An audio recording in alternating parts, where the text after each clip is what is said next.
Chapter 3. Then came there 2 women that were harlots unto the king, and stood before him. And the one woman said, O my lord, I and this woman dwell in one house, and I was delivered of a child with her in the house.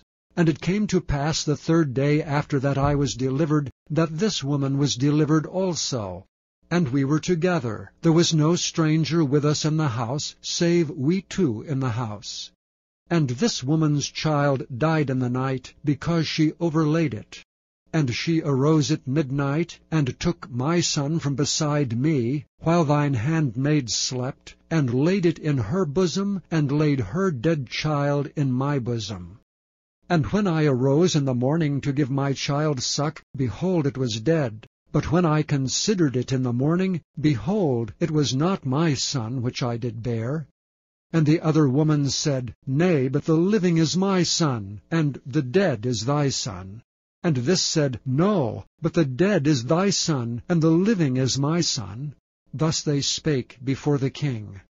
Then said the king, The one saith, This is my son that liveth, and thy son is the dead. And the other saith, Nay, but thy son is the dead, and my son is the living. And the king said, Bring me a sword.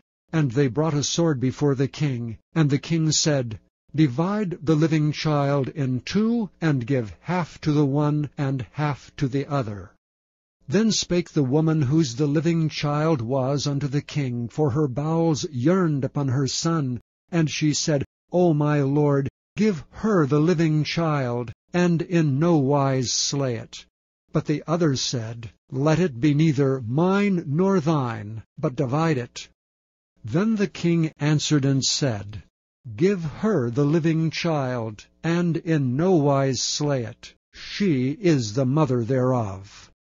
And all Israel heard of the judgment which the king had judged, and they feared the king, for they saw that the wisdom of God was in him to do judgment.